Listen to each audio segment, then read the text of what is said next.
Now we are going to learn history of standard 8 chapter number 5 जिसका नाम है colonisation and tribal societies. तो इनके बारे में आज हम पढ़ेंगे। तो ये चैप्टर पूरा ट्राइबल पीपल के बारे में है। तो ट्राइबल पीपल के बारे में ये बात है कि ये हमेशा ग्रुप्स में रहते हैं या फिर कम्युनिटीज़ में रहते हैं, अकेले नहीं रहते। और इनका लगाव, इनकी लाइफ पूरी नेचर के साथ जुड़ी होती है। इनका हर काम नेचर के साथ जुड़ा होता है। लेकिन ये एक बात को ध्यान में रखते हैं कि ये कभी भी नेचर को ओवर एक्सप्लॉइट नहीं करते। मतलब नेचुरल चीज़ों को ये कभी भी ओवर यूज़ नहीं करते। हम जानते हैं कि इंडिया में काफ़ी ट्राइबल पॉपुलेशन है। पहले हम पढ़ चुके हैं इनके बारे में। और इन ट्राइबल लोगों को हम बोलते हैं आदिवासीज या फिर ओरिजिनल सेटलर्स। अब देखते हैं आगे क्या होता है। जैसे मिडवल पीरियड के लेटर हाफ में, मतलब के 1500 एडी के आसपास में जो ट्राइबल सोसाइटीज़ हैं वो धीमे धीमे मिलके बड़ी बड़ी किंगडम्स बनाने लगती हैं। और इनमें से एक सबसे बड़ी किंगडम थी, वो थी गोंड किंगडम, एमपी और छत्तीसगढ़ की। लेकिन ज़्यादातर जो ट्राइबल सोसाइटी थी वो अभी भी घने जंगलों में ही रहते थे। और ये लोग सब्सिस्टेंस फार्मिंग, हर्डिंग, यही सब प्रैक्टिस करते थे। अब आप बच्चों सोचो, ये सब्सिस्टेंस फार्मिंग है क्या? इस टाइप की फार्मिंग जिसमें एक फार्मर सिर्फ अपनी फैमिली का भरपेट करने के लिए, खाना बनाने के लिए उतनी ही क्रॉप्स उगाता है, ना कोई बिजनेस करने के लिए। ठीक है। और मुगल्स ने भी इन लोग को ज़्यादा डिस्टर्ब नहीं किया था, क्योंकि ये लोग अपने तरफ से थोड़ा बहुत अमाउंट मुगल्स को पे करते थे। थोड़े बहुत पैसे मुगल्स को पे करते थे, ये दिखाने के लिए कि हम आदिवासी, आप मुगल्स के साथ में हैं। अब बात आती है आगे, कॉलोनियलिज्म एंड ट्राइबल पीपल।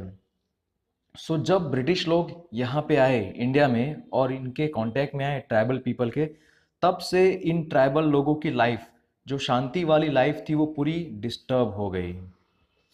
फिर आगे second half of 18th century में क्या हुआ था, ज़्यादातर जो ट्राइबल एरियाज थे, जैसे कि नॉर्थ ईस्ट के एरियाज और सेंट्रल इंडिया के एरियाज, इन सब पे ब्रिटिश का कब्जा था।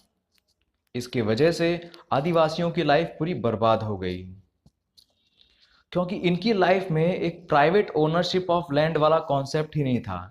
ये लोग किसी लैंड को ओन करने वाला कोई इंडिविजुअल नहीं था। इनके समाज में ऐसा होता था कि कोई भी लैंड अगर है तो उसका मालिक कोई एक नहीं है, कोई एक फैमिली नहीं है, बल्कि बहुत सारी फैमिलीज मिलके उसकी मालिक होती थी।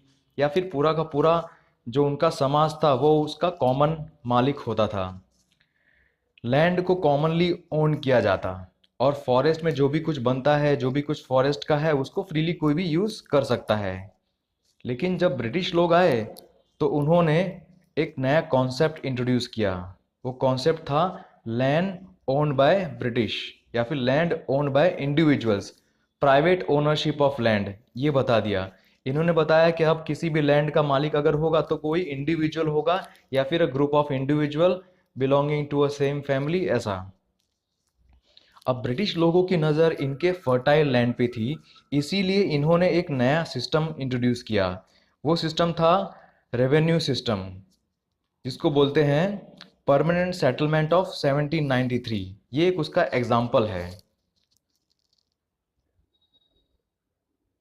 इन बेचारे आदिवासियों के पास में तो कोई रिटर्न प्रूफ था नहीं कि वो लैंड किसका है।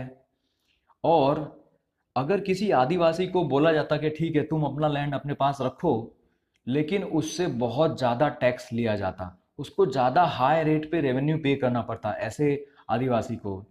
और जब ये आदिवासी अपना रेवेन्यू पे ना कर पाते तो वो लैंड किसके कब्जे में आ जाता? वो लैंड आ जाता धीमे धीमे मनी लैंडर्स के कब्जे में। अब आप सोचो ये मनी लैंडर्स कहाँ से आए? पहले ये मनी लैंडर्स थे नहीं, लेकिन इनको इंट्रोड्यूस किया गया। ये इस समाज में कैसे आए? जैसे ब्रिटिशर्स ने जब लैंड दिया था किसी भी आदिवासी को कि अगर उस पर वो खेती कर सकता है, ठीक है तुम कर सकते हो, और उसी पे उसको रेवेन्यू पे करना पड़ेगा। लेकिन जितना रेवेन्यू ब्रिटिश लोग बोल रहे हैं उतना वो पे नहीं कर सकता था। तो वो एक्स्ट्रा पैसे के लिए जाता था मनी लैंडर के पास में, लोन लेने के लिए मनी लैंडर के पास में जाता था। और ये लोग वही रिच पीपल थे, वो रिच ट्रेडर्स और बिजनेसमैन थे जो यहाँ पे आ गए थे और इसका फ़ायदा उठाना चाहते थे। तो बेचारा आदिवासी मनी लैंडर के पास में से लोन लेता, जिसको उसको बहुत भारी इंटरेस्ट चुकाना पड़ता। और अगर वो लोन वापस ना चुका पाता तो यही मनी लैंडर्स उससे उसका जो लैंड है वो छीन लेते। और कभी कभी ऐसा भी होता था कि आदिवासियों को धोखा धोखा देके उनके प्रॉपर्टी पेपर्स पे साइन करा लिया जाता। इस तरह से धीमे धीमे जो भी लैंड था वो ट्राइबल पीपल के हाथों से लैंड धीमे धीमे नॉन ट्राइबल लोगों के हाथों में चला गया। और जो बेचारे ट्राइबल लोग, जो आदिवासी बेचारे वहां पे रहे, वो अपने ही लैंड पे एक वर्कर की तरह काम करने लगे। ब्रिटिशर्स ने एक ट्राई किया था कि एक सेंट्रलाइज्ड सिस्टम ऑफ एडमिनिस्ट्रेशन होना चाहिए इन सारे ट्राइबल इलाकों में, और इसी सिस्टम की वजह से ट्राइबल लोगों की सारी फ्रीडम चली गई। ऐसा क्या हुआ था? इस सिस्टम के इस सिस्टम के अंदर इन्होंने कुछ आउटसाइडर्स को इनके समाज में लाया था, जिनको बोलते हैं डिकूज। वहाँ की लोकल छोटा नागपुर की जो लैंग्वेज है उसको बोलते हैं डिकूज। और इन्हीं आउटसाइडर्स ने ट्राइबल्स को एक्सप्लॉइट किया। मतलब ये जो सिस्टम था, सेंट्रलाइज सिस्टम ऑफ एडमिनिस्ट्रेशन, उसके वजह से इन डिकूज को, मतलब आउटसाइडर्स को, ये चांस मिला कि ये ट्राइबल्स को एक्सप्लॉइट कर सके। तो यहाँ पे आप एक क्वेश्चन बन सकता है कि हु वर डिकूज। क्वेश्चन क्या बन सकता है यहाँ पे? हु वर डिकू। तो आप उसके बारे में उसकी डेफिनेशन लिखोगे कि डिकू कौन थे। ठीक है। अब ये ट्रेडर्स जो थे वो ट्रेडर्स हैं और मनी लैंडर्स। जब भी कहीं पे आते, किसी ट्राइबल इलाके में ट्रेडर्स और मनी लैंडर्स आए, तो उनके पीछे पीछे कुछ सेटलर्स भी आ जाते। ये वो सेटलर्स थे जो थोड़े रिच थे और जो अपना घर बार छोड़ के दूसरी जगह पे जाना चाहते थे। तो वो सेटलर्स अपने साथ काफ़ी पैसा लेके आते थे और ट्राइबल लोगों का काफ़ी सारा लैंड वो लोग खरीद लेते। इसके साथ साथ ट्राइबल एरियाज के अंदर मिशनरी एक्टिविटीज़ भी काफ़ी बढ़ गई थी। मिशनरी एक्टिविटी का मतलब क्या होता है? जो क्रिश्चियन धर्म को फैलाने वाले, उसका प्रचार करने वाले जो होते हैं, उनके साधु, वो होते हैं मिशनरीज।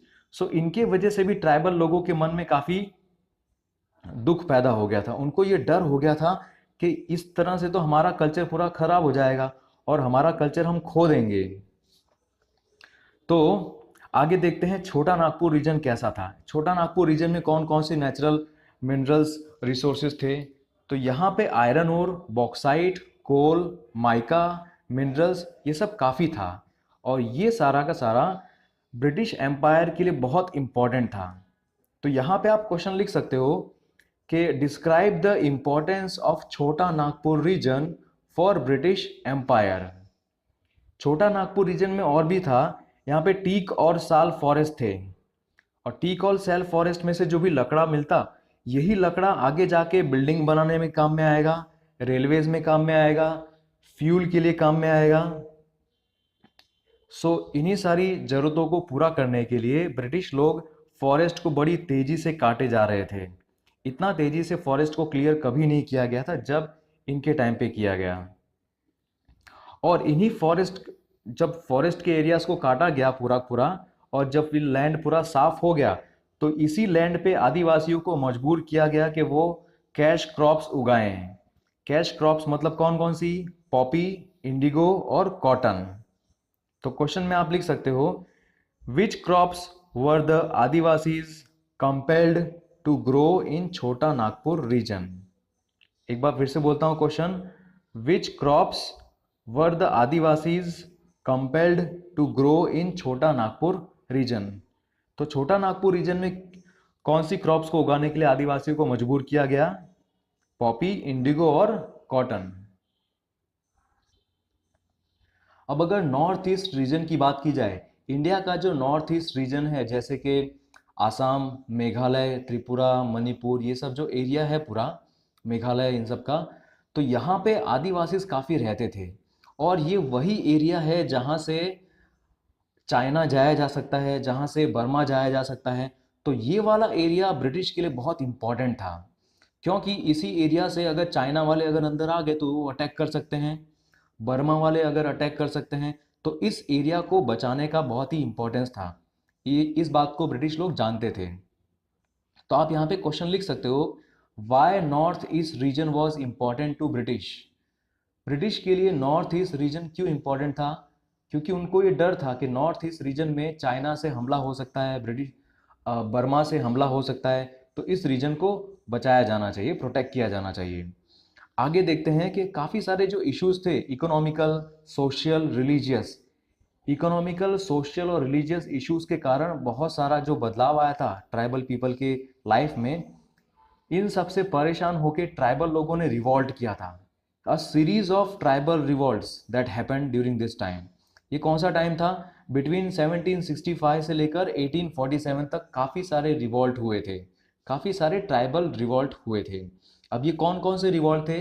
1772 में मल पहाड़ियास ऑफ राजमहल हिल्स, ये रिवॉल्ट। 1774 का चाउ रिवॉल्ट। 1811 से लेकर 1833 का रिवॉल्ट ऑफ कोल्स, और 1855 का संथल रिवॉल्ट, और 1885 का मुंडा रेवेलियन। इसके अलावा भी कई छोटी मोटी जगह पे रिवॉल्ट हुआ था, माइनर अपराइजिंग्स हुई थी मद्रास के कुछ इलाकों में और बॉम्बे के कुछ डिस्ट्रिक्ट्स में, जहाँ पे भील जाति के लोग रहते थे। अब इन्हीं रिवॉल्ट्स के बारे में हम आगे देखेंगे। Thank you so much.